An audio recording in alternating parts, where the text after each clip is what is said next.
गजराज और मूषिकराज, पंचतंत्र की कहानी। प्राचीन काल में एक नदी के किनारे बसा नगर व्यापार का केंद्र था। फिर आए उस नगर के बुरे दिन, जब एक वर्ष भारी वर्षा हुई। नदी ने अपना रास्ता बदल दिया। लोगों के लिए पीने का पानी न रहा और देखते ही देखते नगर वीरान हो गया। अब वह जगह केवल चूहों के लायक रह गई। चारों ओर चूहे ही चूहे नजर आने लगे। चूहों का पूरा साम्राज्य ही स्थापित हो गया। चूहों के उस साम्राज्य का राजा बना मूषिकराज चूहा। चूहों का भाग्य देखो, उनके बसने के बाद नगर के बाहर जमीन से एक पानी का स्रोत फूट पड़ा और वह एक बड़ा जलाशय बन गया। नगर से कुछ ही दूर एक घना जंगल था। जंगल में अनगिनत हाथी रहते थे। उनका राजा गजराज नामक एक विशाल हाथी था। उस जंगल क्षेत्र में भयानक सूखा पड़ा। जीव जंतु पानी की तलाश में इधर उधर मारे मारे फिरने लगे। भारी भरकम शरीर वाले हाथियों की तो दुर्दशा हो गई। हाथियों के बच्चे प्यास से व्याकुल होकर चिल्लाने व दम तोड़ने लगे।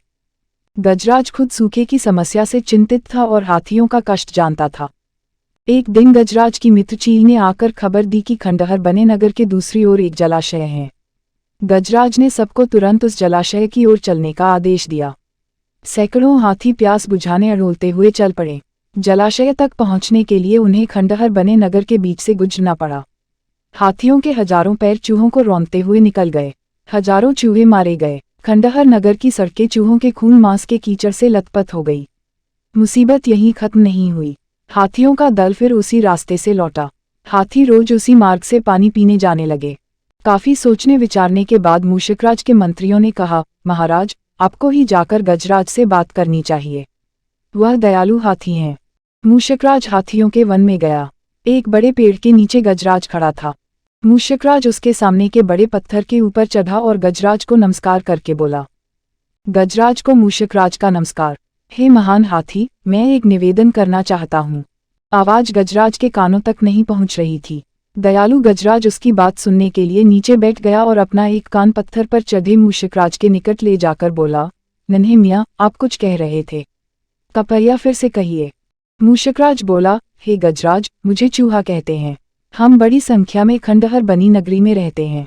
मैं उनका मूषिकराज हूँ। आपके हाथी रोज जलाशय तक जाने के लिए नगरी के बीच से गुजरते हैं। हर बार उनके पैरों तले कुचले जाकर हजारों चूहे मरते हैं। यह मूषक संहार बंद न हुआ तो हम नष्ट हो जाएंगे। गजराज ने दुख भरे स्वर में कहा, मूषिकराज, आपकी बात सुन मुझे बहुत शोक हुआ। हमें ज्ञान ही नहीं था कि हम इतना अनर्थ कर रहे हैं। हम नया रास्ता ढूंढ लेंगे। मूषिकराज कृतज्ञता भरे स्वर में बोला, गजराज, आपने मुझ जैसे छोटे जीव की बात ध्यान से सुनी। आपका धन्यवाद। गजराज, कभी हमारी जरूरत पड़े तो याद जरूर कीजिएगा। गजराज ने सोचा कि यह नन्हा जीव हमारे किसी काम क्या आएगा, सो उसने केवल मुस्कुराकर मूषिकराज को विदा किया।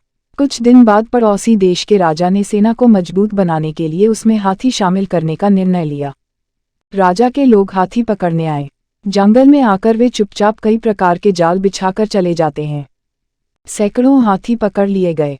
एक रात हाथियों के पकड़े जाने से चिंतित गजराज जंगल में घूम रहे थे कि उनका पैर सूखी पत्तियों के नीचे छल से दबाकर रखे रस्सी के फंदे में फंस जाता है। जैसे ही गजराज ने पैर आगे बढ़ाया, रस्सा कस गया। रस्से का दूसरा सिरा एक पेड़ के मोटे तने से मजबूती से बंधा था। गजराज चिंघाड़ने लगा। उसने अपने सेवकों को पुकारा, लेकिन कोई नहीं आया। कौन फंदे में फंसे हाथी के निकट आएगा। एक युवा जंगली भैंसा गजराज का बहुत आदर करता था। जब वह भैंसा छोटा था तो एक बार वह एक गड्ढे में जा गिरा था।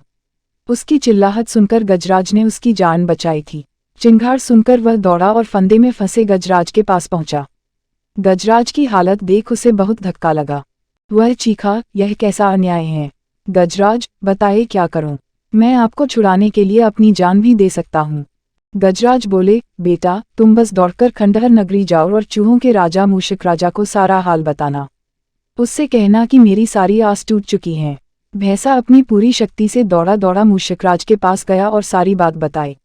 मूषिकराज तुरंत अपने 20-30 सैनिकों के साथ भैंसे की पीठ पर बैठा और वो शीघ्र ही गजराज के पास पहुंचे। चूहे भैंसे की पीठ पर से कूदकर फंदे की रस्सी कुतरने लगे। कुछ ही देर में फंदे की रस्सी कट गई व गजराज आजाद हो गए। सीखा, आपसी सद्भाव व प्रेम सदा एक दूसरे के कष्टों को हर लेते हैं।